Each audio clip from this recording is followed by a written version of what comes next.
ya te conocen. Pero bueno, muy brevemente, yo conocí el trabajo de Viviana. Bueno, Viviana es médica de familia del Hospital Italiano. Yo trabajé también en el Hospital Italiano en el servicio unos años y hice un montón de cursos, de los cursos ahí virtuales del hospital, y en el 2018 hice el de entrevista, por ahí, no sé, 2018, 2019, no me acuerdo, el de entrevista motivacional y el de educación en diabetes también. Y bueno, me encanta, Bien. siempre fueron temas que me apasionaron. Bueno, y ahí quedamos un poco en contacto, qué sé yo, después supe que es directora de entrevista motivacional argentina, bueno, y hace unos meses nos contactamos de vuelta por la importancia clave que tiene el coaching o todas las técnicas de comunicación, cambio de conducta que tienen en medicina de estilo de vida. Así que acá estamos. Bien, bien. Bueno, ahí cuando Cristian me propuso esta charla, yo tengo un emprendimiento que básicamente soy yo, no hay nadie más, pero mi emprendimiento se llama Vivir en Cambio, porque realmente es lo que creo, ¿no? Que las personas en nuestro proceso de buscar la salud y en nuestro proceso de vida, ¿no? Nuestro proceso de evolución de vida, vivimos en permanente cambio, que el cambio es nuestro estado natural. La quietud creo que es un estado poco deseable, ¿no? Entonces, un poco, bueno, ahora les voy a contar un poco, pero sí empecé a tener una mirada más reflexiva sobre lo que quería yo como médica ser a partir del conocimiento de la entrevista motivacional. Yo creo que sí, que fue un hito para mí.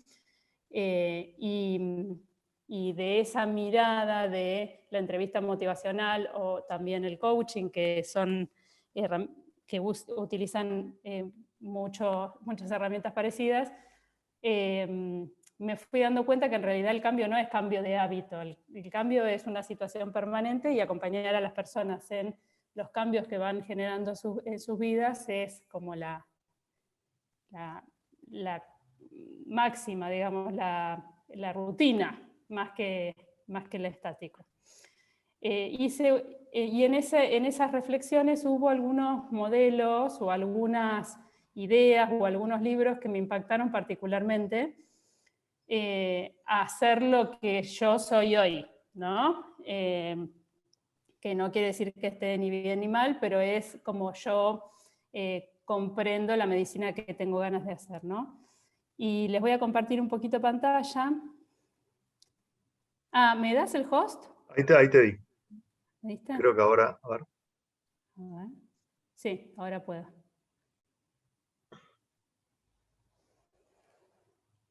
Very good.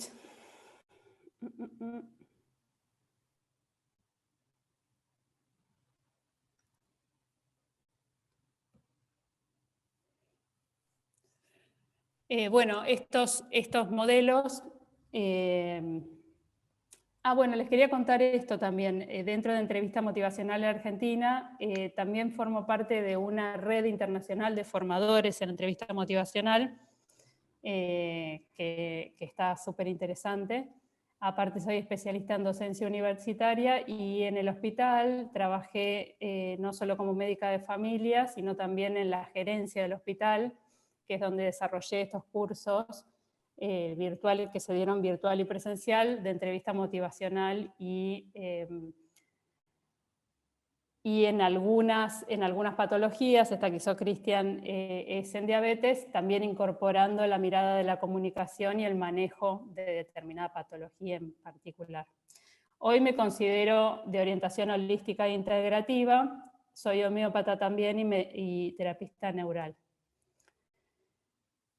Y un poco el objetivo de esta charla, a mí lo que más me interesa es el intercambio, ¿no? Porque bueno, son temas muy grandes estos, entonces yo elegí un recortecito, ¿no? Como para charlar con ustedes, pero a mí lo que me gustaría es, al finalizar cada modelo, que serán unas cuantas filminas cada uno, ver si a ustedes les resuena algo de su práctica, que me cuenten también ustedes a mí cómo están trabajando. Ya incorporaron una mirada así, o no la incorporaron, o les parece que no da, que no va, intercambiar un poquito en ese sentido. Y estos modelos son el modelo de salud autogénico, bueno, la comunicación, la entrevista motivacional como herramienta comunicacional, el concepto de medicalización y desmedicalización, y la medicina biológica como otra mirada al proceso de salud de enfermedad, y la comprensión holística del ser, ¿no? Esto que decimos, que no solamente no estamos separados, que nuestro corazón no está separado de nuestro hígado no está separado de nuestros riñones, que seguir pensando eso es una locura. No solamente eso, sino que nuestras emociones no están separadas de nuestro cuerpo, nuestra mente no está separada de nuestras emociones y de nuestro cuerpo, y a su vez nuestro ser o como cada una le quiera llamar, nuestro núcleo, nuestro motivo de ser, no está separado de todo esto, ¿sí? Y un poco contarles mi trayectoria. Yo he tenido una educación médica tradicional, estudié en la UBA, ¿sí? Bueno, me vine de Mar del Plata para estudiar en la UBA, y hice la residencia en el Hospital Italiano, o sea, fue una residencia totalmente tradicional. En la residencia, bueno, esta propuesta de no dormir 2 a 3 veces por semana, a mí no me sentó bien. Tengo la mala costumbre de ser un ser humano bastante normal. La verdad que de la residencia salí con burnout. En ese momento no supe verbalizarlo, no sabía lo que me estaba pasando. Y fueron momentos de bastante crisis y que creo que después generaron mucha reflexión, ¿no? Así que no dejan de estar buenos. Pero fueron momentos de mucha crisis porque me desconecté de mi motivación para ser médica directamente, ¿no? O sea, en mi trabajo me agobiaba, tenía un ritmo de trabajo muy elevado, tenía varios trabajos, era lo que yo consideraba éxito en la vida laboral, ese ritmo. Lo que se premiaba, entonces, bueno, con mucha poca reflexión de mi parte, ¿no? Porque no es que el medio me hizo nada, sino que, bueno, yo lo tomé sin reflexión de mi parte, sin conciencia, ¿no? Después de la residencia, trabajé muchos años en la gerencia del Hospital Italiano, y ahí tuve una visión de la salud pública, institucional y legal, que no había tenido antes, que fue muy interesante para mí darme cuenta cómo lo legal, por ejemplo, afectaba toda la práctica médica. Primero fue en enfermedades crónicas, después en discapacidad, adicciones, salud mental y adulto mayor, ¿sí? Y bueno, y dentro de la parte de gestión para enfermedades crónicas es donde me choqué por primera vez con la entrevista motivacional, porque en los estudios decían que era una técnica buena como para abordar las patologías crónicas. Y bueno, y así como que no quiere la cosa, me empecé a empapar de la entrevista motivacional, y lo que me generó fue contacto con un montón de personas que le interesaba charlar de un tema diferente. O sea, yo creo que esa fue... hay un profesional particularmente que fue muy maestro para mí, que por ahí lo conocen porque estuvo en congresos de estilo de vida, que se llama Jorge Jansson, que hace medicina narrativa, y bueno, con él hicimos varias cosas interesantes. Mi inicio en la medicina biológica fue a través de la homeopatía, que también yo creo que aparte de la herramienta, la gran cosa fue encontrarme con gente diferente, con un mundo que no tenía ni idea que existía, que trataba patologías de una manera totalmente diferente, ¿no? Después la medicalización y desmedicalización a través de los escritos de Ivan Illich y Foucault, no sé a Ivan Illich si lo conocen, Foucault un poquito más renombrado, y después mucho trabajo permanente en entender qué cosas, qué creencias dentro de las que nos propone la institución médica me servían para avanzar y cuáles yo sentía que me obstaculizaban en esto de entender qué tipo de médica quería ser, ¿no? Y una de las primeras, no sé si fue una de las primeras, pero creo que una de mis conclusiones, ¿no? Porque no creo que primero haya dicho, voy a hacer esto. Pero una de las cosas que siempre me hizo ruido era el tipo de atención, esto que decíamos medicalizadora, ¿no?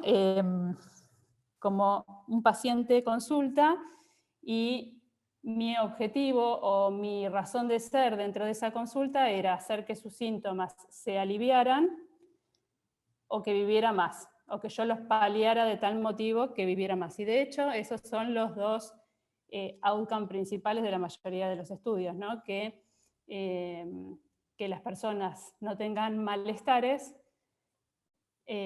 o que se prolongue la vida. Y por supuesto no es nada malo, ¿no? No es algo que esté mal y no es algo que les desee a mis pacientes y no es algo que mis pacientes no deseen. Pero había algo más que negarlo, para mí desorganizaba un poco las prioridades en la consulta y que era, ¿para qué vivimos las personas? O sea, las personas no vivimos para no tener malestares o vivir mucho. Las personas vivimos para autorrealizarnos en general. O sea, si uno le dice, si te preguntan por qué es lo que más te gustaría en la vida, y ser útil, aportar algo, no vivir mucho. O sea, habrá personas y personas, ¿no? Pero esa parte, negar esa parte o no tener en cuenta esa parte, bueno, desorganiza un poco las cosas porque a veces hay que bancarse el malestar, ¿no? A veces hay que bancarse el malestar y a veces hay que elegir cosas que bueno, que no van así de manera tan lineal. Esta pirámide y en cierta medida también el conocimiento de esto, que se llama la pirámide de necesidades de Maslow, que seguramente la conocen, me lo dio también el estudiar psicología humanística porque es la base de la entrevista motivacional, ¿no? Y Maslow es uno de los principales psicólogos que aportó a esa visión. Bueno, él lo que dice es que las personas vamos acercándonos a esta posibilidad de autorrealización cuando vamos sintiendo como realizadas nuestras necesidades más básicas, ¿no? No todo el mundo llega a sentir que tiene la necesidad de autorrealización, porque por ahí sí son personas que tienen sus necesidades básicas insatisfechas, están luchando por su vida permanentemente y bueno, y por ahí no llegan a esta noción. Sin embargo, bueno, las voy a decir un poquito cuáles son estos niveles. Bueno, en principio están las necesidades fisiológicas básicas, que son la alimentación, el mantenimiento de la salud, poder respirar en un ambiente no contaminado, el descanso, el sexo con fines reproductivos, ¿sí? Después está la necesidad de seguridad, la necesidad de sentirse seguro y protegido en la vivienda y el empleo. A ver, esperen un segundito que hay un ruido. Ahí está Alejandro. Alejandro, ¿te podés mutear? Porque no me sale como para mutearte yo. Bueno, ahí vemos si lo logra. Vivienda, empleo, ¿sí? Necesidades de sociabilización, desarrollo afectivo, asociación, aceptación, afecto, intimidad sexual, ya con una impronta un poco más profunda que la primera. necesidad de autoestima, reconocimiento, confianza, respeto y éxito, y desarrollar nuestro máximo potencial. ¿Sí? Ahora, muchas de estas situaciones, de estas amenazas, o sea, puede ser que las personas no tengan estos escaloncitos concretamente, ¿no? Realizados. Ahora, muchas veces la sensación de amenaza en alguna de estos escalones es imaginaria, ¿no? Entonces, por ejemplo, yo pienso que puedo perder el empleo, puede ser una situación real, concreta o imaginaria, pero yo voy a sentir que voy a tener falta de seguridad ahí. Entonces, cuando yo tengo esta necesidad insatisfecha, estas dejan de primar para yo hacerme cargo de esta última. ¿Por qué es importante esto? Bueno, porque como profesionales de la salud podemos generar mucho temor a través de nuestra comunicación, muchas situaciones que hagan que las personas que nosotros asistimos se centren sobre todo en el primer eslabón, ¿no? En el de mantenimiento de la salud. O sea, cuando nosotros transmitimos una noticia de manera temeraria o asustamos para favorecer la adherencia a una medicación o tantas cosas que después vamos a ver, podemos estar generando esto, ¿no? Entonces, bueno, tener esto presente es una situación, pero para mí definió un poquito por qué tipo de definición de salud yo quería trabajar, ¿no? Que era una visión de la atención en salud que facilite y promueva la autorrealización de las personas como expresión máxima de salud. ¿Sí? Que por supuesto incluye, si se puede, que haya la menor cantidad de malestares posibles y que uno viva lo más posible. ¿Sí? Pero sobre todo feliz. Muy bien. Y acá empieza por ahí el primer modelo, que es el modelo salutogénico, ¿no? Y que cuando lo termine me gustaría que ustedes me cuenten si hay algo que les resuena, si hay algo que están haciendo en este sentido, aunque no supieran, o si ya sabían del modelo.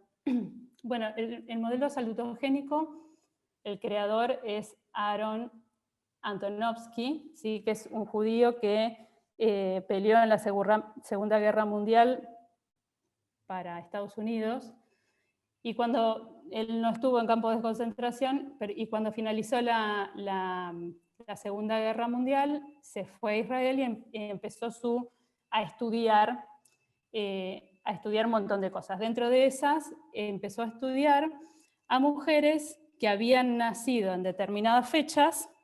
El estudio que motivó el inicio de este modelo, bueno, habían nacido en determinadas fechas y estudió a aquellas mujeres que habían estado en campos de concentración en comparación a mujeres que no habían estado en campos de concentración. Y la pregunta era, objetivamente, qué tan saludables eran unas en comparación de otras y qué tal se percibían su salud. Bueno, las que habían estado en campos de concentración claramente estaban más enfermas que las del caso control, pero cuando les preguntó sobre su salud mental, un porcentaje no menor de mujeres decía sentirse muy bien en su salud mental y con una fortaleza que no tenían antes, ¿sí? Lo que le resultó impactante. Entonces, el cambio revolucionario que él hizo fue hacer preguntas positivas, en vez de preguntarse por qué se enfermaron o por qué las otras no se enfermaron. Lo que hizo es agarrar este grupito de personas que se habían mantenido sanas, que habían mantenido su salud mental estable, y preguntarse por qué las personas se mantienen saludables a pesar de estar expuestas a muchas influencias negativas, ¿no? ¿Cómo se las arreglan para recuperarse de las enfermedades? ¿Qué tienen de especial las personas que no se enferman a pesar de tener una tensión extrema, interna o externa? ¿Sí? Entonces, en definitiva, lo que él hizo fue, en vez de estudiar el origen de las enfermedades, estudiar y desarrollar y maximizar el origen de la salud y el bienestar, ¿no? Y no porque fueran contrapuestos, algunas veces sí, sino para que actúen de manera sinérgica, ¿sí? Entonces, estudia el origen de la salud, se centra en el mantenimiento y el realce del bienestar, los factores estresantes, y incorpora este concepto, que bueno, no sé si es original de él, pero sí nos hace reflexionar mucho ahora todavía. Factores estresantes no son intrínsecamente negativos. Esperen que subo esto. Y que pueden tener consecuencias saludables y beneficiosas dependiendo de la capacidad de las personas para resolverlo. Un papel importante que tenemos como profesionales es promover el desarrollo de esas capacidades para que las personas puedan resolver sus propios problemas. También decía, y vamos a ver que en los distintos modelos muchas cosas se repiten, que la salud es un continuo, no es un estado de salud, un estado de enfermedad separados. Es un continuo de lo que entendemos como estado de salud y enfermedad. La salud es un proceso inestable de autorregulación activa y dinámica. O sea que nosotros, para estar saludables, quiere decir esto, tenemos que hacer un trabajito permanente. No es que estamos saludables hasta que de repente nos llegó la enfermedad porque se le ocurrió a la enfermedad llegar, sino que para nosotros mantenernos saludables tenemos que trabajar activamente. La salud debe ser permanentemente creada y su pérdida es un estado natural surgido de demandas internas y externas. ¿Sí? ¿Hasta acá? ¿Me siguen? ¿Alguna duda? ¿Va bien? Sí, sí, perfecto. Este modelo puede ser aplicado a nivel individual. ¿Alguien habló? Bien. A nivel individual o en salud pública, ¿no? Y se contraponen, por eso a veces pueden ser contrapuestos, o sea, para que puedan ser sinérgicos tiene que haber un trabajito. O sea, no es que voy a ir al que me dice, no, estás re enfermo, tenés que tomar esta medicación o qué sé yo, y yo voy a ir con el modelo salutogénico y va a ser sinérgico. No, hay que hacer un trabajo de conexión como para que se pueda trabajar en la misma sintonía, tanto que atendamos las patologías atendiendo la patología o atendamos a la persona atendiendo su bienestar. Promueve las capacidades, talentos y habilidades de la persona, promoviendo de este modo su autonomía. Entonces, podemos ver lo que es el modelo de déficit, que es centrarnos en lo que a la persona le falla. Que la persona, en definitiva, viene a nosotros y nos dice, ¿qué puedes hacer vos por mí? ¿Cómo me puedes arreglar? ¿No? ¿Qué puedes hacer por mí? Este tipo de modelo que muchas veces las personas nos vienen pidiendo eso, ¿no? Y sentimos esa presión de hacernos cargo de la consulta, de hacernos cargo de la demanda y tener que resolver nosotros. Eso es un cambio no solamente de los profesionales, sino también tiene que ser un cambio trabajado en las personas porque están dentro de nuestro mismo paradigma. O sea, no es que las instituciones se crean separadas de las sociedades, ¿no? Las sociedades crean las instituciones y van en sintonía. Entonces, hay un problema, hay una patología. A esta patología, según el modelo de déficit, hay una consulta profesional y se utilizan recursos profesionales para resolverla, y en el uso de estos recursos profesionales se genera una dependencia hospitalaria. ¿Sí? Porque tu problema lo podemos arreglar nosotros, que somos los profesionales, los técnicos, los que sabemos cómo se arreglan los problemas. ¿Sí? El modelo de activos en salud realza lo que la persona es capaz de hacer, ¿sí? Entonces, realzando las capacidades, se encuentran soluciones positivas y las personas crecen en estima y autonomía. Y les voy a dar un ejemplo de una paciente que tuve en este último mes.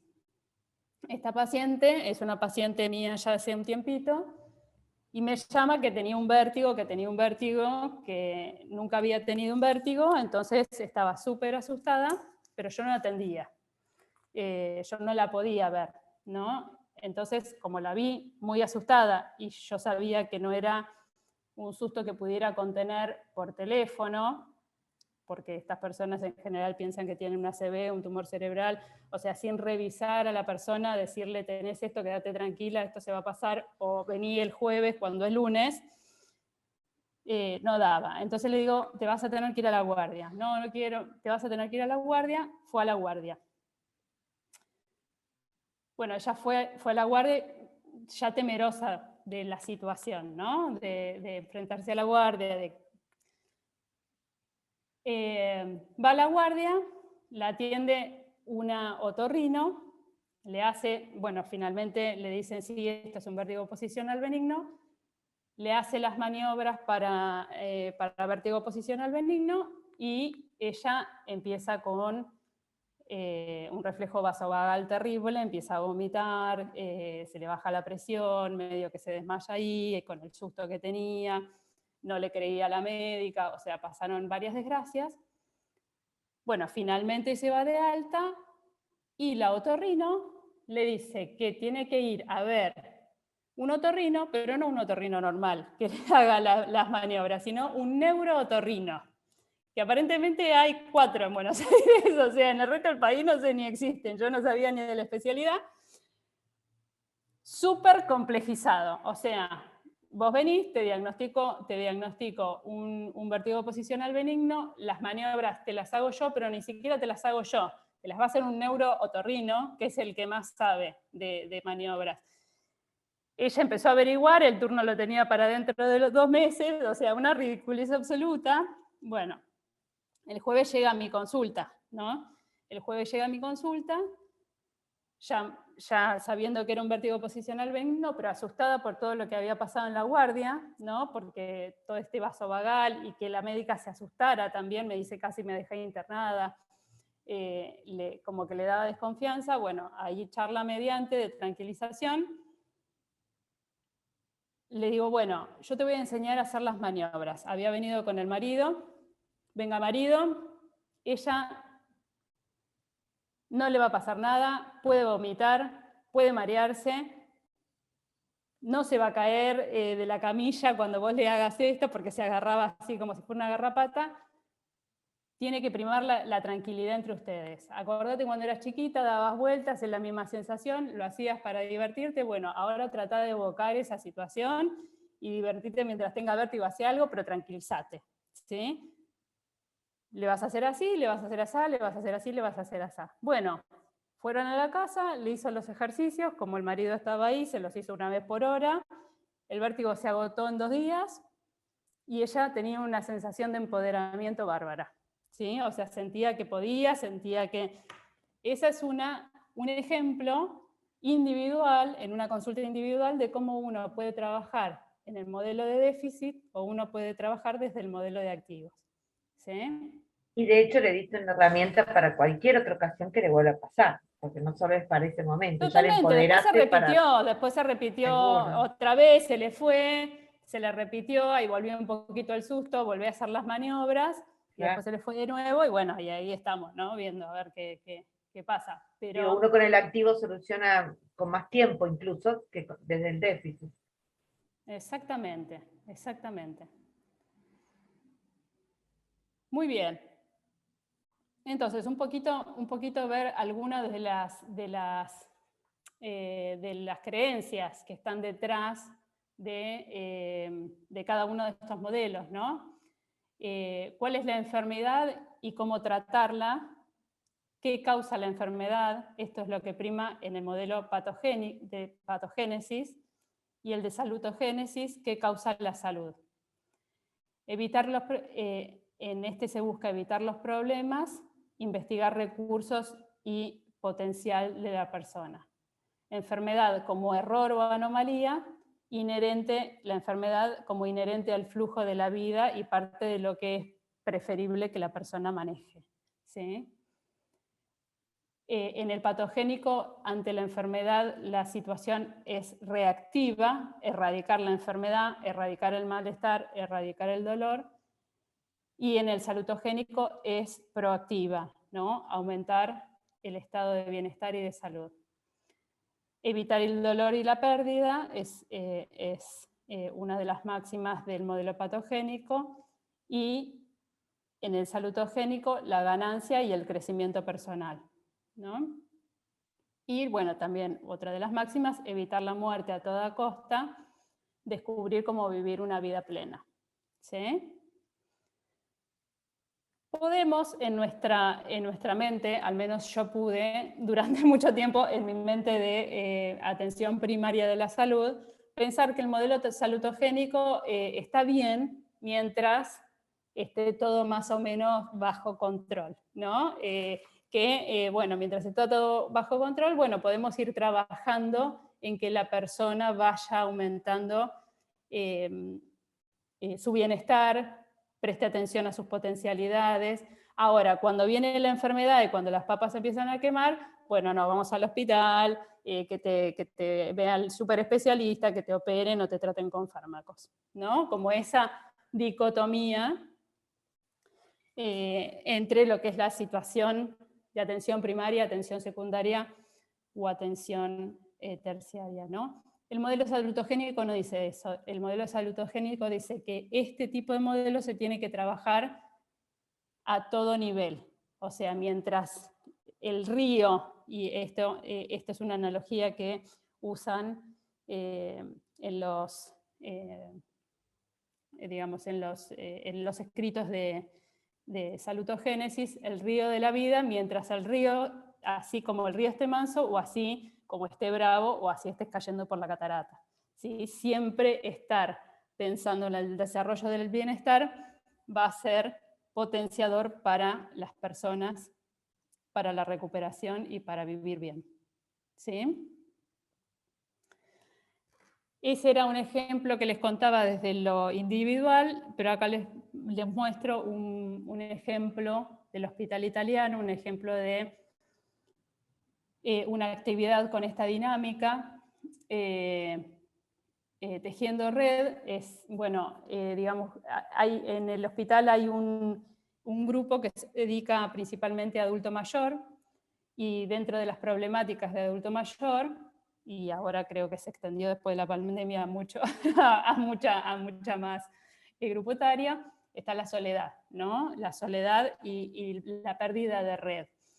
Entonces se empezaron a hacer talleres, particularmente, que se llama Tejiendo Red, que son mujeres u hombres, si se sumaran, pero eran principalmente mujeres, que hacían estos cuadraditos de crochet, se juntaban, charlaban, tomaban el té, y hacían estos cuadraditos de crochet, hacían a su vez estas mantas y las donaban. El hospital iba haciendo nexo con distintas instituciones que necesitaban y las iban donando a estas instituciones. Y después de hacerlas, iban ellas y las entregaban.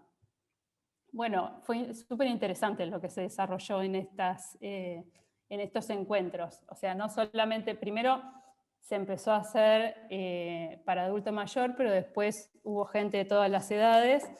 Había gente también con problemas de salud mental, había una chica que iba con su acompañante terapéutica, y la verdad que nada, era salutogénico al 100%.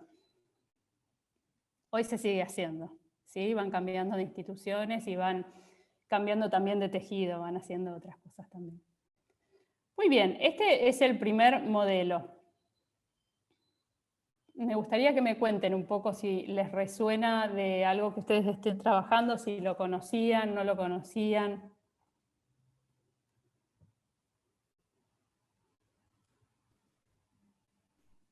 En el caso que yo he estado más entrenada en lo que es la entrevista motivacional, siempre trabajamos en ver en qué etapa está el paciente, ¿no? Y, Sí, y una vez que el paciente esté con la motivación suficiente, siempre trabajamos desde lo positivo, ¿no? Siempre con las exacto, preguntas de sí, siempre con las preguntas de agregar y no sacar, qué tal si exacto. agregamos alguna fruta, y tratamos de trabajar con preguntas open-ended question, o sea que el final abierto para no ir nosotros induciendo un interrogatorio sí o no, o un interrogatorio que lo lleve al paciente a encerrarse, ¿no? ¿Y qué opinaría Bien. usted si en su alimentación sumaría verduras? ¿No? ¿Qué estaría dispuesto a hacer? ¿Qué actividad física le gustaría? ¿Qué recuerda que hizo que no ahora no hizo?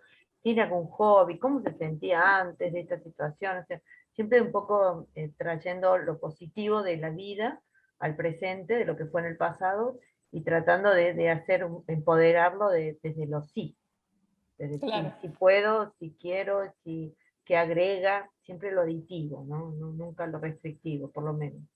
hermoso, hermoso.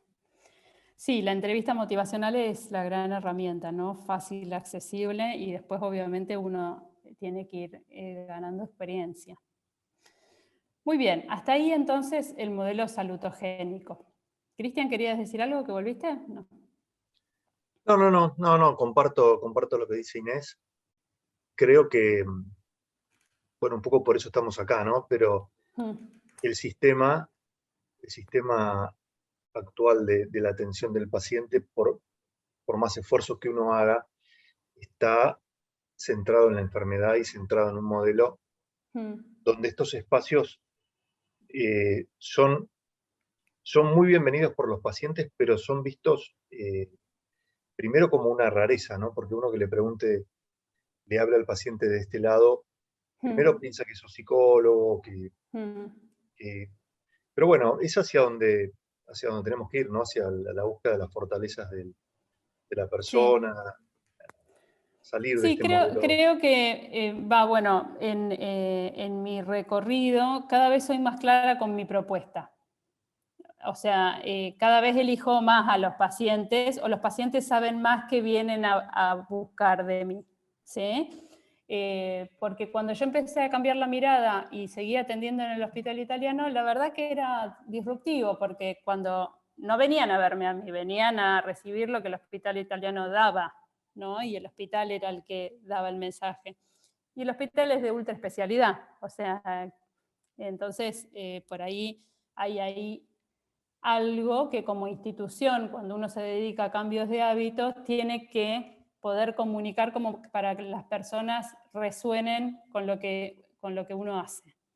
Sí, Eh, a mí la verdad que me costó entenderlo porque sentía que yo tenía que estar para todos y qué sé yo, pero después me di cuenta que cuando la persona no venía a buscar un cambio de hábito, era súper disruptivo. O sea, yo terminaba haciendo algo que no tenía ganas de hacer, la persona no tenía por ahí una respuesta tan sencilla como la que quería.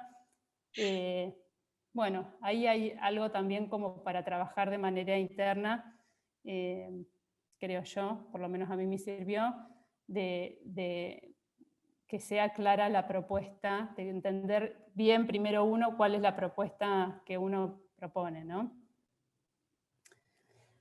Bueno, la segunda idea, porque no es que sea un modelo, creo yo, es el concepto de medicalización. El concepto de medicalización nace en el 70 y por lo menos el que yo sepa, su gran promotor fue Iván Illich. Digamos, el libro eh, donde más lo desarrolla es un libro que se llama Némesis Médica, y él hace una crítica de la sociedad en general, ¿no? Se dedicó mucho a la educación, se dedicó mucho a la economía, a la medicina le dedicó solamente este libro, pero en este libro explica por qué muchas cosas, ¿no? Pero bueno, para no irme por las ramas, ¿cómo define él medicalización? Por medicalización define pasar a resorte médico situaciones que en principio no lo son, que tienen su raíz en problemas sociales, éticos, políticos, económicos y culturales, pero que a través de un diagnóstico pasan a ser responsabilidad individual y posibles de medicar, de estudiar o medicar, requiriendo de esta manera un seguimiento técnico muchas veces altamente especializado.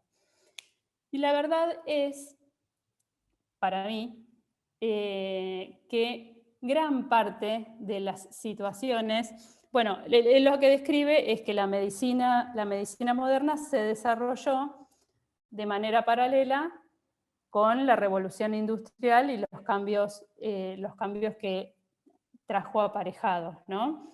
Entonces, en sí la medicina se ocupó en gran medida de aliviar las consecuencias que la revolución industrial traía, ¿sí?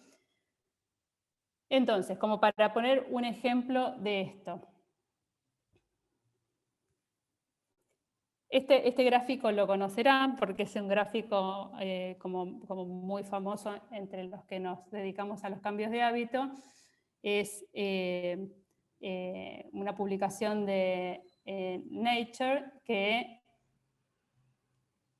junta, ¿no?, un poco lo que podríamos llamar factores de riesgo a través de cómo estos factores de riesgo generan un estado de inflamación crónica de bajo grado, toxicidad y falta de oxígeno en nuestro cuerpo, y cómo esas condiciones que son comunes a todos estos factores de riesgo desencadenan enfermedades metabólicas, diabetes, hígado graso no alcohólico, enfermedades cardiovasculares, cáncer, depresión, autoinmunes, degenerativas cerebrales, osteoporosis y envejecimiento, ¿no? Ahora, si nosotros nos ponemos a pensar cuál es el origen del origen, ¿no? Porque nosotros tenemos esto como si fuera el origen de esto, pero ¿cuál es el origen de todas estas situaciones que son factores de riesgo, ¿no? Y vamos a centrarnos un poquito en la alimentación, que creo que es la gran medicalizada del momento, ¿no? Los problemas que hoy tenemos con la medicación, con la alimentación, en gran parte son problemas políticos, económicos, sociales y culturales, ¿no?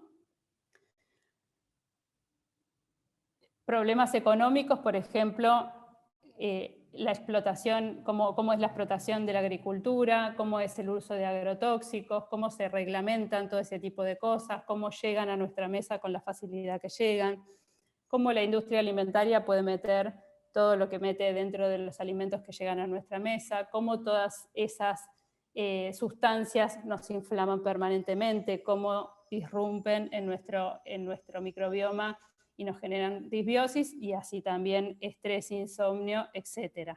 ¿Sí? Ahora, hay como...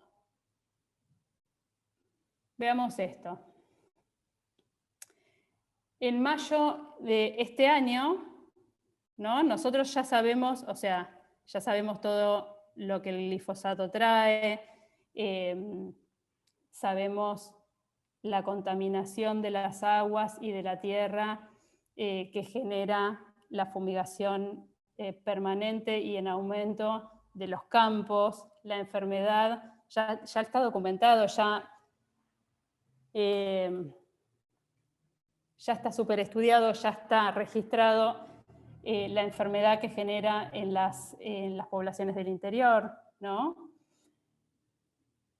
Sin embargo, Monsanto, que creo que ahora se llama de otra manera, pero que es Monsanto, genera este trigo transgénico que va a hacer que las fumigaciones sean anuales con un glifosilato de amonio que va a suplantar al glifosato, que ya los investigadores advierten que es más tóxico incluso que el glifosato,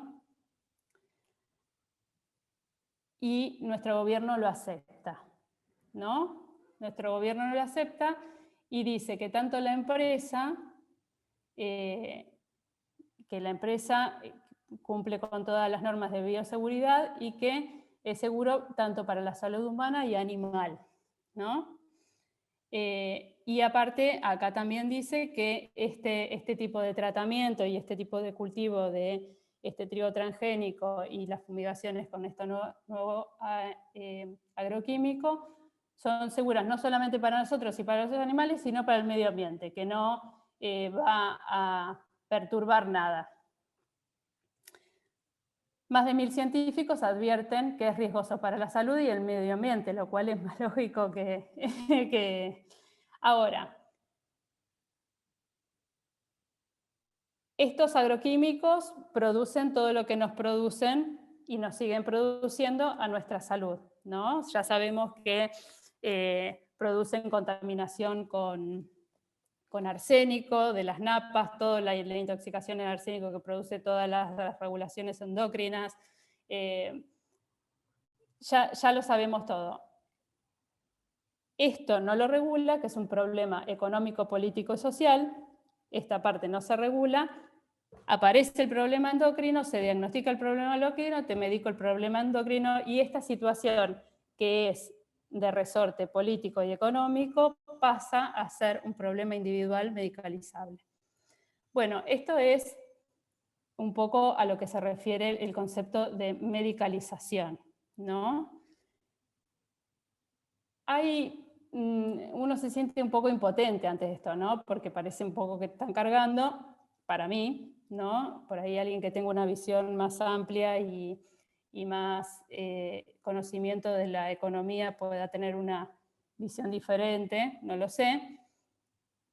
Pero creo que como trabajadores en este rubro al menos lo tenemos que advertir, al menos tenemos que militar un poquito en esto, ¿no? No pasarle la bola al paciente alegremente y seguir mirando esa parte de la historia, sino, bueno, miremos esta parte de la historia porque de este lado no está pasando nada, pero en algún sentido, en la medida de lo posible, en la medida de nuestras fuerzas y nuestras capacidades, propagandizar un poco esto, darlo a conocer, tener este discurso, que los pacientes lo comprendan, que los pacientes sepan por qué les pasan las cosas que les pasan, y que crezcamos un poco en conocimiento como sociedad, ¿sí?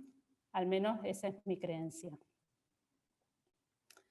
Ahora, hay otra causa de las causas, ¿no? De estas, y esta cosita que está acá, que dice xenobióticos, ¿no? Los xenobióticos como generadores de inflamación, toxicidad, falta de oxígeno. Los xenobióticos son sustancias artificiales que se encuentran en un ser vivo y que no se espera que estén en ese ser vivo, no forman parte de ese ser vivo. Ese ser vivo no tiene manera de metabolizarlo y lo guarda como residuo tóxico dentro de su organismo porque no sabe qué hacer, ¿sí? Según esta publicación, los principales xenobióticos hoy son la contaminación ambiental, la industria alimentaria, los agroquímicos y los medicamentos recetados, ¿sí? Entonces acá va también un poquito la reflexión que decíamos al principio, ¿no? No somos antimedicamentos, pero bueno, no debemos una reflexión ahí, ¿qué está pasando, no? Porque estamos generando posiblemente enfermedad, se está recetando por ahí con quién sabe qué criterio, con qué sabe qué cronicidad y proponiendo qué cambios de hábito, ¿no? Para favorecer el destete después de esta medicación que viene por ahí a darte un salvavidas para que no te ahogues, pero que no puede ser la solución, no puede ser que lo tomemos como la primera herramienta, ¿sí? Y eso es un cambio, primero nuestro, porque yo creo, porque ha sido mi camino y es lo que sentí, cuando nos dedicamos a cambio de hábitos, creo que es algo que nos diferencia, ¿no? Yo hablo de que no sea la única. ¿Cómo? ¿Cómo, Inés? Que me refiero que no sea la única cuando hablamos de medicamentos. Cuando el medicamento tiene que estar, que no sea lo único. O hablo de palabra única. Que no sea lo único. Eso mínima duele, que no sea lo único. Que el paciente ponga en el medicamento. Claro, que el paciente ponga todas las expectativas en eso. Eso me encargo Exactamente. de sacar esa palabra. Exactamente, exactamente. Yo hoy tengo una práctica desmedicalizadora, ¿sí? O sea, yo lo que le propongo a las personas es seriedad, trabajo conjunto, principalmente ellos que yo, o sea, cambiamos ese rol de yo vengo, si no, yo te vengo a acompañar, pero el que cambia sos vos, el que pone el cuerpito sos vos, y de ahí vale todo, fíjate vos qué querés hacer, o sea, pero la propuesta concreta es ir resolviendo los desequilibrios biológicos para ir destetando y sacando medicación que ya el cuerpo no necesita. ¿Sí? Y les doy dos ejemplos de pacientes De mías. reducir O sea, muchísimo también. salir de esta barrabasada, ¿no? Exactamente, porque lo que pasa es que hemos llegado a un punto de fragmentación que las personas ven por ahí 6 especialistas, cada especialista ve su cuartito, cada especialista da sus medicamentos sin entender qué está pasando con el resto de la persona, cada especialista pide sus estudios sin entender lo que eso genera en el shopping médico para la vida de una persona, y se producen cosas como esta, ¿no? Pero yo esto lo veo todos los días, le traje todo porque es... y el cambio es... las personas cuando caen en esto, caen creyendo, caen no entendiendo qué está pasando, ¿no? O sea, que se requiere un trabajo de cambio de chip de la persona, ¿sí? Una paciente de 35 años, mujer, nutricionista, maestra, a los 18 años, por diagnóstico de amenorrea primaria, comenzó con anticonceptivos orales para toda la vida. A los 18 años le dijeron, ella tenía caracteres sexuales secundarios, todo, le dijeron anticonceptivos para toda la vida. A los 32, 33 que me consultó a mí, los había consumido desde ese momento hasta que me consultó, ¿sí? A lo largo de la vida desarrolló muchísimas cosas: hipotiroidismo, colon irritable, depresión, caída del pelo, ojo seco y boca seca, nódulos mamarios. Para cada una de estas situaciones tenía, por supuesto, sus controles anuales o semestrales, su medicación, tenía una caja con medicaciones que tomaba todo el día y tenía 32 años, ¿no? Estaba tomando 6 medicamentos diarios, ¿sí? Desde los 26 años, y estaba viendo a 6 especialistas, bueno, dermatitis también obviamente, con frecuencia casi mensual. O sea, el insumo de tiempo que le generaba el atender su salud de esta manera era espeluznante, aparte de la depresión, y que, bueno, un poquito zafó de los ansiolíticos y los antidepresivos. Creo que nunca los llegó a tomar.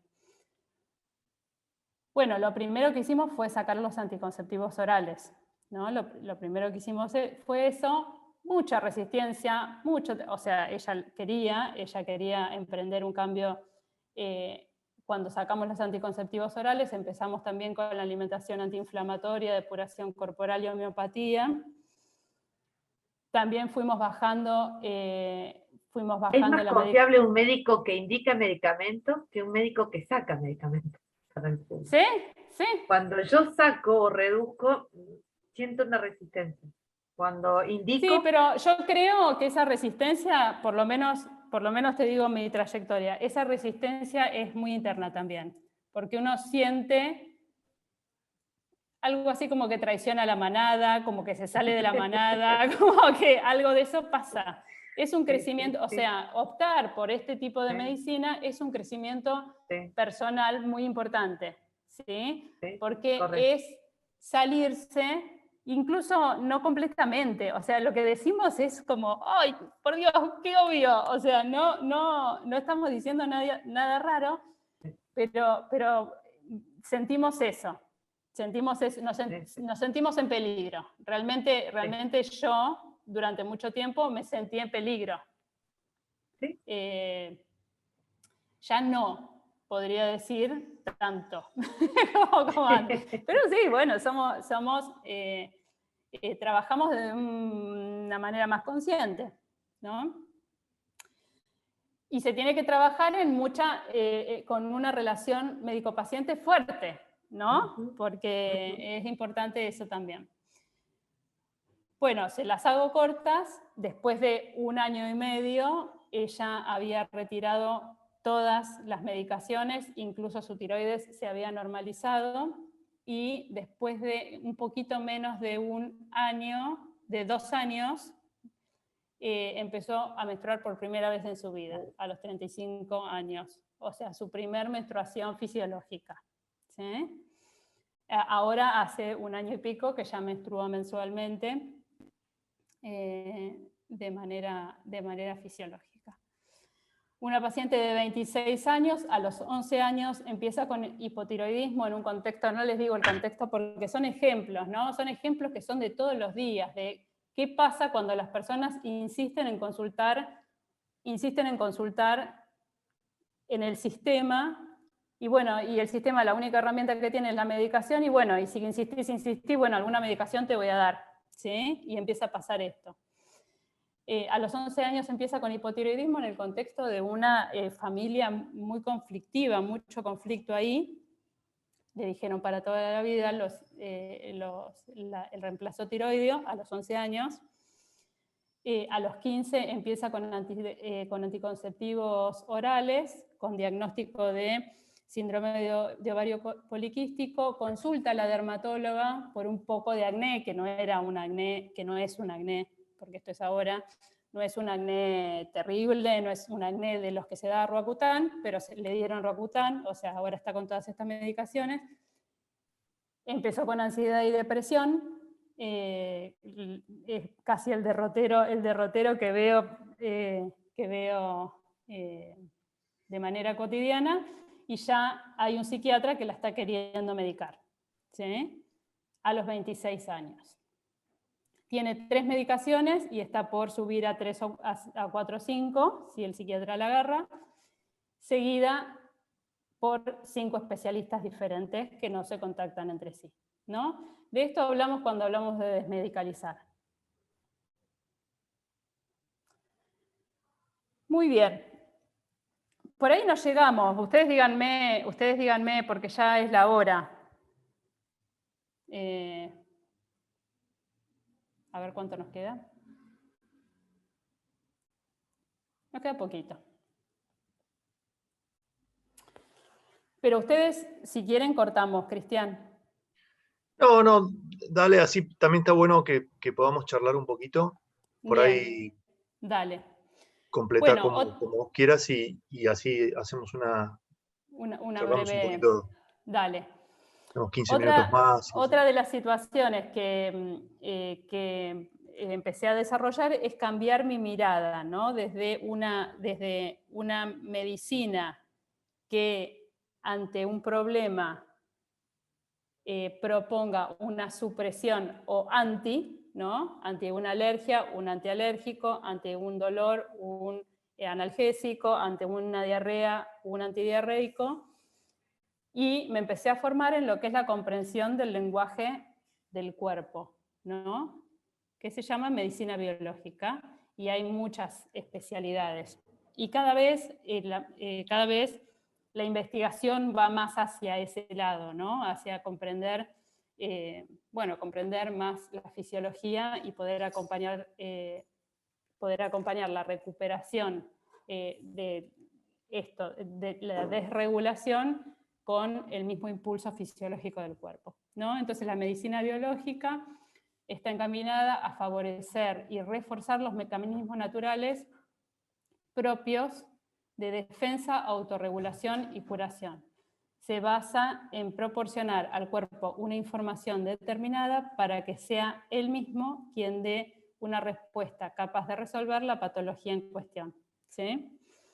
Bueno, de las que yo trabajo con alimentación antiinflamatoria, depuración corporal, algo de naturopatía, por supuesto que ejercicio lo recomiendo, homeopatía, terapia neural, acupuntura, osteopatía, pero hoy hay muchas otras que trabajan en esta misma dirección. Y esto se debe a empezar a comprender también que la enfermedad no es un error del cuerpo, sino es un estado de adaptación del cuerpo a un medio adverso, ¿sí? Y esta información nos la trae mucho el estudio de la epigenética, ¿no? Y acá vemos un poquito de información en relación a esto. Bueno, nuestra genética nos da la información, es responsable así, porque así de manera indiscutible, vos tenés determinado gen, vas a desarrollar determinada enfermedad, del 2% de las enfermedades, y no se puede cambiar. La genética que nos toca, nos ha tocado, ¿no? En cambio, la epigenética habla de la expresión génica de nuestra genética, ¿no? Por más que tengamos predisposición o tengamos presencia de un gen, no quiere decir que en un medio que no sea adverso, ese gen que no nos conviene se vaya a manifestar. Pero en un medio adverso sí puede pasar, y la epigenética nos habla un poquito de eso. La epigenética funciona a modo de interruptor, o sea que un gen puede manifestarse y puede dejar de manifestarse, y eso habla de la reversibilidad de las patologías, muchas de ellas que llamamos crónicas, ¿sí? El 98% de las enfermedades tienen su origen en este interruptor epigenético, y se puede cambiar. Si cambiamos el medio, cambia la expresión génica. Entonces, este concepto de la enfermedad como adaptación a un medio, ¿sí? Y un poquito esto también, ¿no? Que siempre, o sea, cuando hablamos, ¿qué es lo que pasa, no? Esto que decía un poquito Inés antes, en todas las cosas está cambio de estilo de vida y un algoritmo que se puede desglosar. Cuando intentamos estudiar la fisiología, bueno, y esto lo traje pero no lo quiero en honor al tiempo desarrollar, cada vez que estudiamos algo se despliega una complejidad más grande, ¿no? Por ejemplo, este fue el resultado del estudio del genoma humano. Cuando se empezó a estudiar el genoma humano, empezaron a ver que gran parte del genoma que tenemos los humanos no es humano, ¿no? Y si vemos esta representación chiquitita que representa las células humanas, y qué cantidad de células que contiene nuestro cuerpo no son humanas y son microbianas. Ahora, cuando vamos a la expresión genética, si este fuera en proporción la cantidad de genes que tiene una persona, esta es la cantidad de genes que tenemos dentro de nuestro cuerpo, pero que no son humanos. O sea, estos son los humanos y estos son los microbianos, que están sintetizando neurotransmisores, proteínas, hormonas, mediadores de anda a saber qué cosa, y están interactuando permanentemente con nosotros. ¿Cuál termina siendo la principal conclusión de cada una de las cosas? Cambio de hábito, alimentación, o sea, esas siempre terminan siendo las conclusiones principales. Y después, obviamente, los laboratorios quieren sacar la supermolécula que resuelva la obesidad, están estudiándola. Yo no sé, yo ya tengo mi opinión formada que nunca la van a encontrar, pero la siguen estudiando. Pero apostar a los cambios de hábitos es realmente para mí un cambio o una apuesta importante por la salud de la gente. Muy bien, y así como por último, bueno, con esto de la entrevista comunicacional, por ahí, entrevista motivacional, por ahí esta la tengan más vista, ¿sí? Para mí ha sido la manera de... Bueno, fue para mí como el inicio de un gran cambio, porque me generó una escucha diferente, el entrenamiento en una escucha diferente, el entrenamiento en una aceptación diferente. ¿Qué tipos de comunicaciones no pueden ir cuando uno tiene ganas de ir por este tipo de medicina, por este tipo de definición de salud? El castigo, la recompensa, comunicación que genere esto, ¿no? Para mantener la adherencia o como para mantener la salud. La culpa, la vergüenza, el miedo, el deber o la obligación, ¿sí? cosas que creo que estamos hartos de ver para el mantenimiento de la salud, cómo nos comunican y nos comunicamos de esta manera para lograr que una persona haga lo que se dice que tiene que hacer. En cambio, para favorecer este tipo de relación y este tipo de desarrollo humano, es el acompañamiento, la comprensión del problema, que la persona comprenda el problema, que la persona se desarrolle en su automanejo y que le encuentre un sentido a lo que le está pasando, que en definitiva esa es la motivación, ¿no? Y la herramienta principal es la empatía. Como para nombrarles, ¿no? Digamos, un curso básico en entrevista motivacional tiene 12 horas, ¿no? Entonces, simplemente nombrarles cuáles son los principales pilares conceptuales de la entrevista motivacional. Y para mí el principal es el cambio de chip profesional, que es el espíritu de la entrevista motivacional, ¿sí? En entrevista motivacional se desarrolla mucho esto. Los primeros libros de entrevista motivacional, Miller y Rolnick, no le dieron tanta bola, y después, en la última edición, que es la tercera edición, creo, hacen una mea culpa, le dieron como mucha importancia a las herramientas, y hacen como una mea culpa de haberse olvidado de esto. ¿Por qué? De no haberle, no era que no lo nombraban, pero no haberle dado la suficiente importancia, porque las herramientas o los procesos desprovistos del espíritu pueden ser extorsivos también, ¿sí? Entonces tenemos que saber qué es lo que estamos haciendo, principalmente direccionados por la intención y el espíritu, ¿sí? Bueno, acá Inés las nombraba, las habilidades comunicacionales principales, las preguntas abiertas, los reflejos, los resúmenes, las afirmaciones y dar información. Y lo que diferencia de otros tipos de comunicación empática, como puede ser la mediación, la comunicación no violenta, bueno, no me sale la palabra, son los procesos que se deben cumplir en la consulta o a lo largo del vínculo con la persona, que es la vinculación, el enfoque, el evocar permanentemente, esto que decía Inés también, el evocar permanentemente la potencialidad de la persona y el hacer un plan, ¿sí? Perdonen la brevedad. Bueno, y un poco ha habido dos imágenes que creo que vienen a cuento.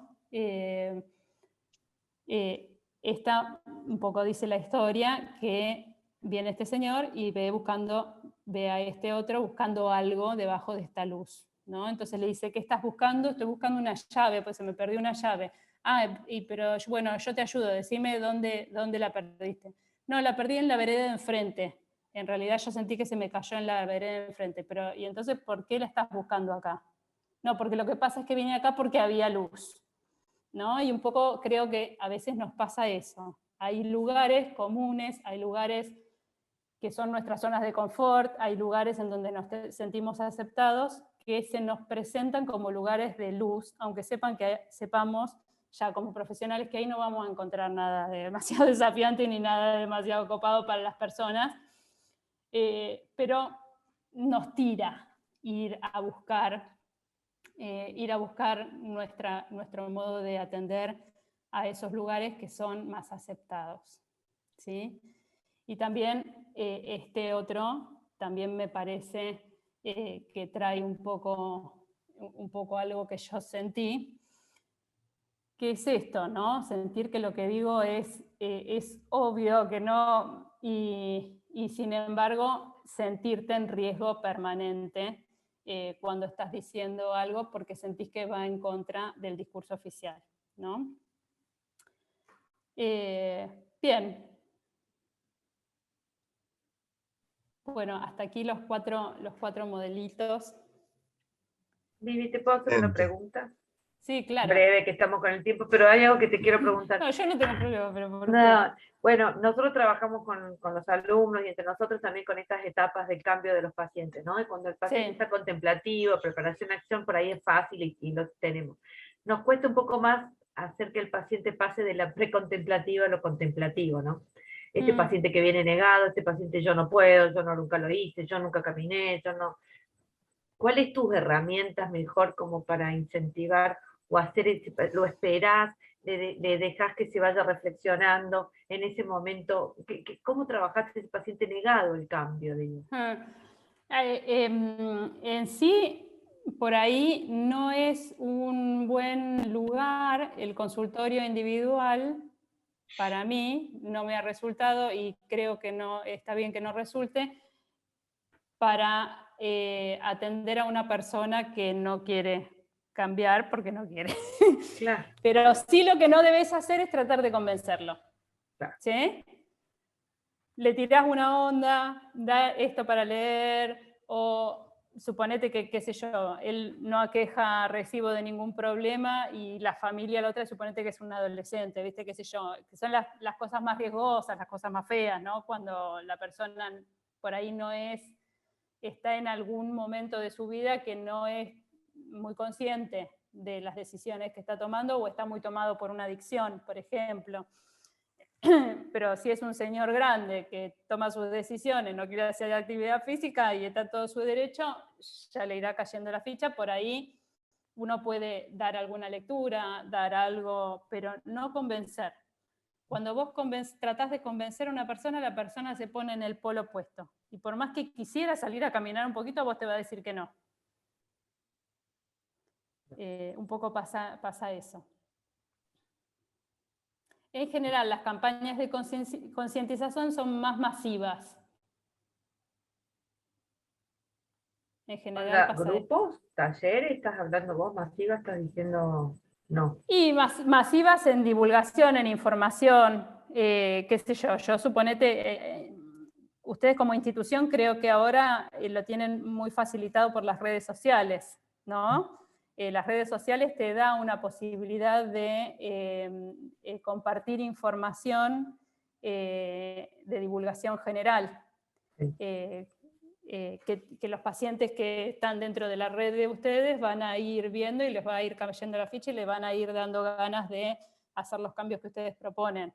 Si uno en general, eso. Si alguien más quiere hacer preguntas por el chat. Bueno, yo creo que no sé, Marcela, dale vos, Marcela. Muy linda la charla, la verdad, muy interesante. Esto que decías vos recién de las redes sociales, ¿es conveniente, da buenos resultados trabajar así de esa manera con los pacientes? ¿Qué quiere decir trabajar con los pacientes? A ver, por ejemplo, si vos tenés grupos de pacientes en un sistema de salud donde esto de estilo de vida no está implementado, entonces el sistema aparte quiere tratar de empezar por lo menos a promocionar, difundir todos estos 6 pilares del estilo de vida que hay que tener en cuenta. ¿Vos pensás que puede tener algún resultado o realmente tiene que ser algo más personal? Que hablarlo con cada uno y concientizarlo, o esto de no, es una manera de difusión. O sea, las redes sociales no las he usado para tratar personas que no vengan a consultarme y yo indicarles cosas a través de las redes sociales, no las he usado así al menos, así que no sé si tiene resultados o no.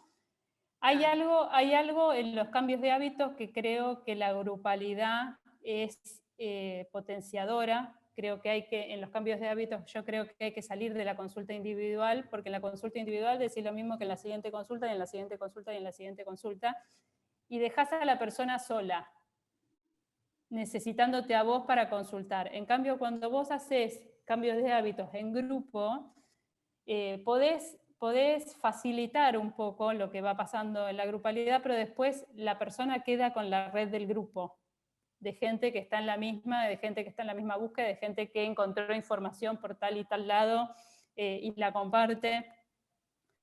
Ujú. Pero Está bien. en mi experiencia, yo, por ejemplo, trato de ser bastante concreta con mi mensaje de qué hago. O sea, no me interesa que venga alguien a que yo le dé rosuvastatina, no me interesa. Para eso que vaya al de la obra social, que de todo dan rosuvastatina, no venga conmigo. O sea, conmigo venía a cambios de hábito.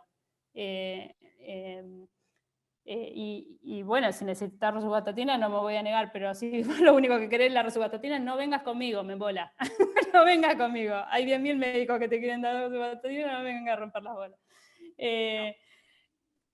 Es así, o sea, yo soy Está clara bien. y la respuesta que tengo es, Sí. la respuesta que tengo es muy rotunda. O sea, cuando uno es claro con el mensaje de lo que, la verdad que lo que ustedes dan es muy importante para la gente, ¿sí? Y un poco trabajar en redes sociales, a mí lo que me pasa es que el mensaje va directo a la persona, ¿sí? Entonces puentea toda esta situación que también ustedes tienen ganas de hacer, de asociarse con... Pero esta situación de convencer a los profesionales y decir lo que hago yo es importante, sino que el reconocimiento venga de parte de los pacientes que lo necesitan, ¿sí? Entonces, puenteo un poco la indicación médica. Me explico, no es que ustedes van a depender de que el oncólogo le indique a su paciente, por lo menos como trabajo yo, ¿no? Che, ¿por qué no vas que hacen una alimentación piola y puede ser interesante para vos que comas de determinada manera y que te vayas desintoxicando de la quimio?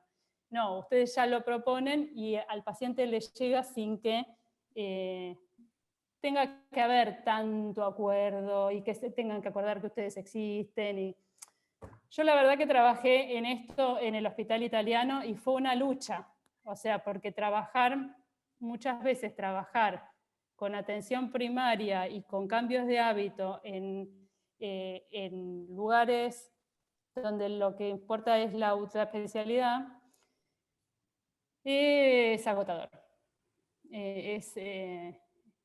Puede llegar a ser bastante desgastante porque te pasa esto, ¿no? Te pasa que algo que está buenísimo termina siendo el último orejón del tarro y algo que tendría que ser el primer escalón termina siendo el más olvidado.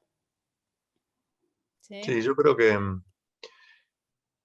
que un ejemplo a imitar, o que es un ejemplo extremo, ¿no? Pero un ejemplo a imitar es lo que hizo Kabat-Zinn con mindfulness, ¿no? Él empezó en el subsuelo, como le gusta contar a él, olvidado, o sea, nadie le daba ni bolilla, y empezó a juntar pacientes, y la fuerza de una técnica tan poderosa y el resultado, o sea, lo que un poco le va a dar el cambio es mostrar resultados. Y él de a poquito empezó y fue subiendo, hizo trabajitos chiquitos y qué sé yo, y formó un imperio, digamos, ¿no? De mindfulness. Un poco eso, ya tuvo la energía, tuvo en el momento justo, tuvo en el más general, qué sé yo. Pero bueno, yo coincido en todo lo que decís, yo trabajo en un hospital también, que es ultra especialización, no te ayuda en nada. Pero bueno, no queda otra, o lo podés hacer individualmente, o lo que yo creo que va a pasar en 5 o 10 años, que van a requerir que haya un servicio de medicina de estilo de vida. Porque hoy, sin ir más lejos, hoy me detuve en 4 pacientes que eran 4 pacientes de 60 años, 60, 65, 70, los 4 iguales. Hígado graso, hipertensión, prediabetes, obesidad, hiperuricemia. Y era el mismo paciente, yo tengo una historia clínica electrónica, era el mismo paciente hoy que hace 10 años. Que hace 10 años. El mismo.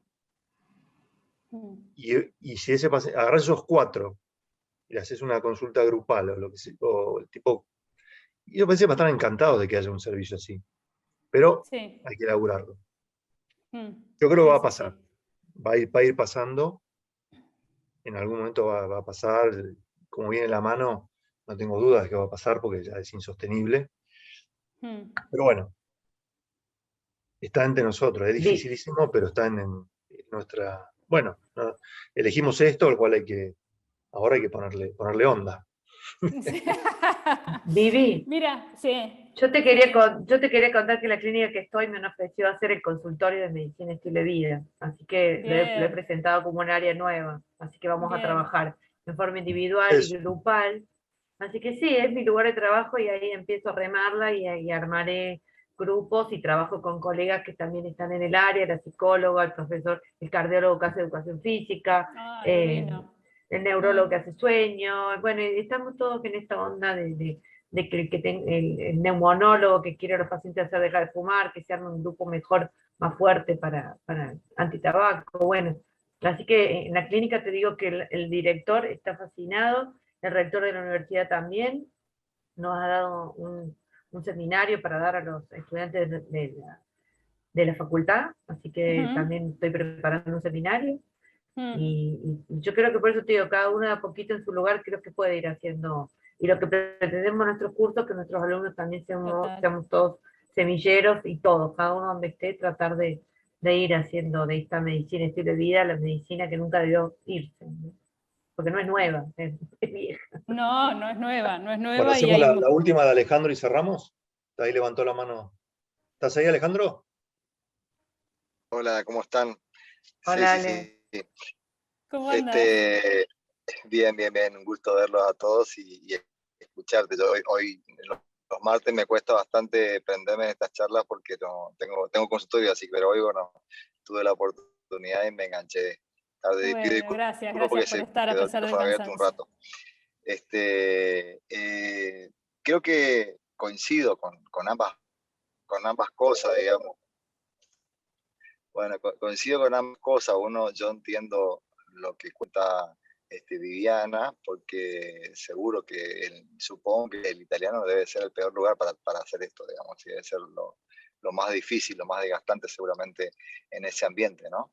Yo trabajo en una institución también de derivación, de cardiología, de alta complejidad, y bueno, obviamente también tengo todas esas falencias, digamos, entre comillas, para poder aplicar lo de la medicina de teoría. Yo, como le dije en otra oportunidad, estoy tratando de elegir los pacientes del consultorio para poder hacerla, porque no hago específicamente, hago consultorio de cardiología general y hago rehabilitación cardiovascular, y viene por el lado de la rehabilitación, tengo poco tiempo para hacerla. Ahora, me cuesta bastante por ahí, digamos, evitar, o sea, tratar de motivar a alguno que otro paciente que no viene buscando.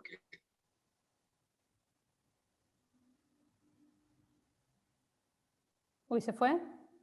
Ah, ¿Se no. cortó? No. Hola, hola, hola. Ahí volviste, sí. No. Sí, estoy de vuelta. Bueno, Sí. no, decía que realmente creo que tenemos dos problemas. Uno, que la medicina tiene demasiados sponsors, la medicina convencional, digamos, tiene demasiados sponsors. La medicación tiene un sponsor muy grande, los tratamientos lo siguen siendo, eso es un tema difícil de manejar. Y por otro lado, el estilo de vida y la gente también tiene, por otro lado, las costumbres, la parte social, la control alimentaria y demás. Vamos a seguir viendo mucho tiempo pacientes con hígado graso y con factores de riesgo que van a llegar a la consulta. Y algunos de esos no van a querer cambiar. Se van a ir buscando la medicación y van a ir buscando el tratamiento de la pastilla que le solucione el problema a todo, ¿no? O sea, creo que tenemos que entender que vamos a convivir con eso, y va a haber un grupo, quizás, que sí termine buscando a alguien que haga otra cosa, pero no va a ser la mayoría por un tiempo largo. Así que bueno, yo creo que hay que remarla mucho, ¿no? Todavía. Sí, sí, sí, sí. Y creo que las personas están en todo su derecho de hacer con sus vidas lo que tengan ganas de hacer, pero sabiendo, ¿no? Porque muchas personas creen que las pastillas les resuelve y que es el último, la única posibilidad que tienen, ¿no? Entonces, uno si ya ve que, mire, yo venga todo lo que quiera, yo la pastilla le doy. Creo que la pastilla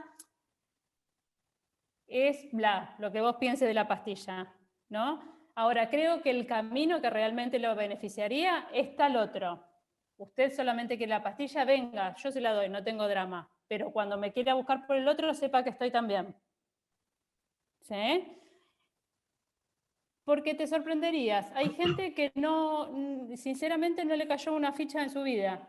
O sea, piensa que la medicación es la respuesta, no se cuestionó nada, no sabe cómo hacerlo, tiene mucho miedo a lo social, tiene mucho miedo bueno, no comer lo mismo en la casa, o sea, todas estas cosas que ya sabemos. Pero bueno, abrir esa conversación y que si decide que la pastilla sea la única, uno por lo menos asegurarse que lo está decidiendo sabiendo que hay otros caminos y que podrían esos otros caminos ser más beneficiosos. Simplemente. Y después, bueno, si quiere solamente la pastilla, bendiciones. Bueno. Sí, totalmente. Sí. Sí. Bueno, Viviana va a estar, así que vamos a seguir escuchándola en el Congreso. Bien. Ay, qué Una bueno, oradora. qué bueno, Vivi. Bueno, buenísimo. después me gustaría que me digan si, porque en realidad lo que habíamos hablado con Cristian era más o menos presentar algo parecido a lo que podría llegar a ser en el Congreso, pero me gustaría que me digan, ustedes que conocen más el mundillo, si hay algunas partes que les parecen que no van, si hay algunas partes que por ahí desarrollar más, si hay algunas partes, qué sé yo, eso me gustaría una devolución de ustedes, si me la hacen llegar por Cristian, que tiene mi contacto. Dale. Qué sé yo. Dale, Dale. Estaría bueno para mí. dale. Lo hacemos. Bien. Bueno, Bueno, les millón de agradezco gracias, mucho por Viviana. estar hasta ahora. Muchas Les gracias a mando- Millón de vos gracias. por Gracias. compartir todos tus conocimientos y experiencias. Estamos en Y contacto. buenas noches a todos. Buenas noches a todos. Buenas Adiós. noches a Un todos. placer. Buenas Hasta noches. luego. Chao, Fabi. Tengo que dejar de grabar yo, ¿no? No sé. O te paso el host. Alguien lo tiene que detener, si no, no